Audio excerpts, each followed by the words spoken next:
What's up guys, it's Andrew tonight, and today I'm going to show you my top 10 applications for the Nexus 7, although I actually lie, I'm going to show you 12 because I love you guys that much.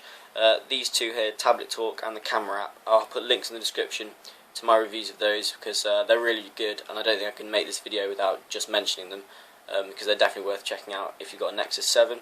But I thought, for those of you who've seen those reviews already, I'll give you 10 other applications just to get the full 10, and those two on the side, so that's how nice I am.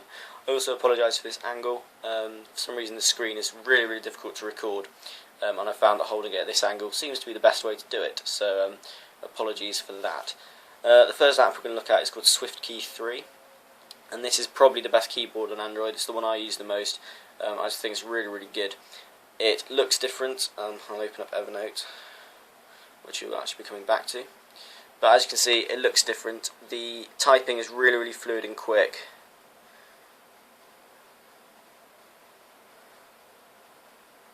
What does it normally jump over? Aardvark. I can't even spell aardvark. There we go. So as you can see, it's really good. The other thing that's really cool is the autocorrect learns from your Twitter, your Gmail, and your Facebook, and it's really accurate. So, for example, if I start typing my name, it starts autocorrecting my address, which is just brilliant. So, I don't know, Android keyboards, they're all pretty good. This one, just the autocorrect, I don't know how they've done it, but it's really decent. It pretty much knows what you're going to say next, and it's the only one that I've felt has ever come close to doing that. So I really recommend that. There's also a tablet edition, but I've been fine using the phone edition on this screen size. Next app is Flipboard, which came with, that was very camp, which came with the Galaxy S3. It's an exclusive, it's now on the Play Store, and this is by far the best news application that I've found. You can organise everything into these little panels, and you can flip through. It's got a really nice UI. So for example, you go into technology, and you can flick through stories. You need to find a hobby.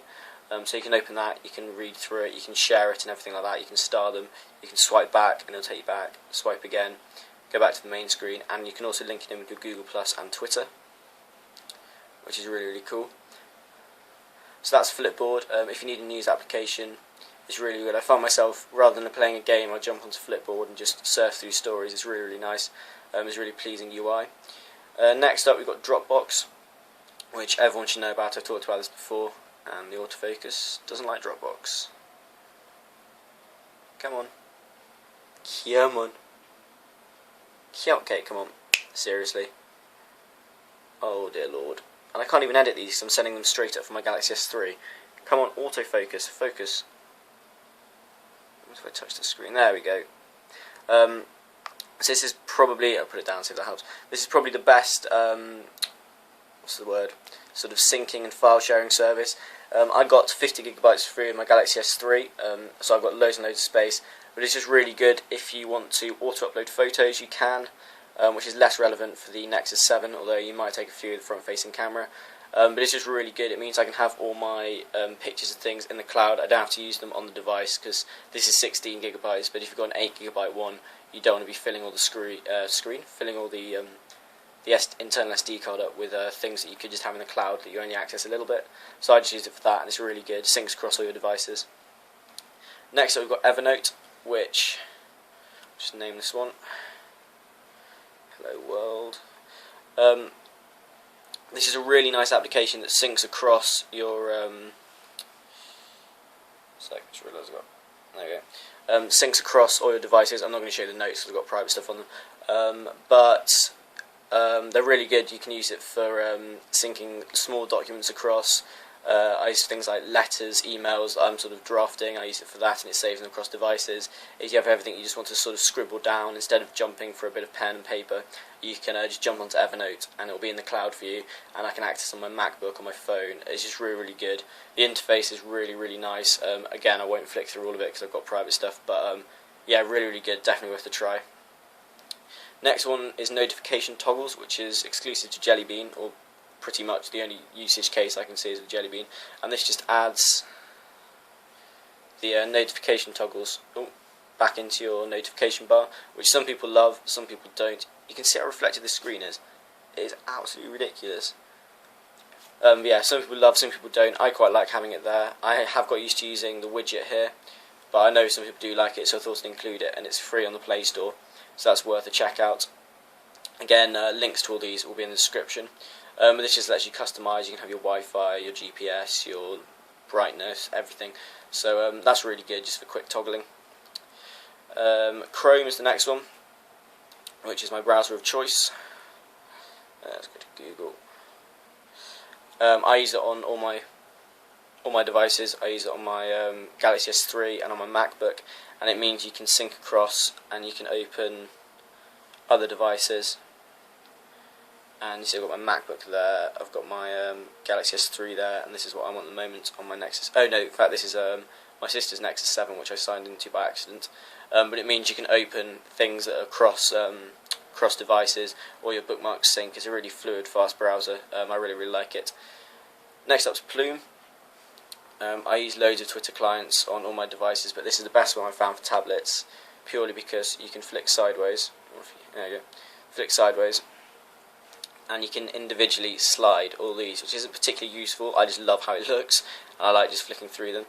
But I think it's a really nice implementation of the tablet sort of landscape interface, and it's really quick. Everything works really well. It is ad supported. There's also a paid version, but I just think this is really nice. When you open things up, you get a nice little preview here, and they actually open up in their own little browser, which is lovely. So Plume is definitely worth a try out if you like tweeting.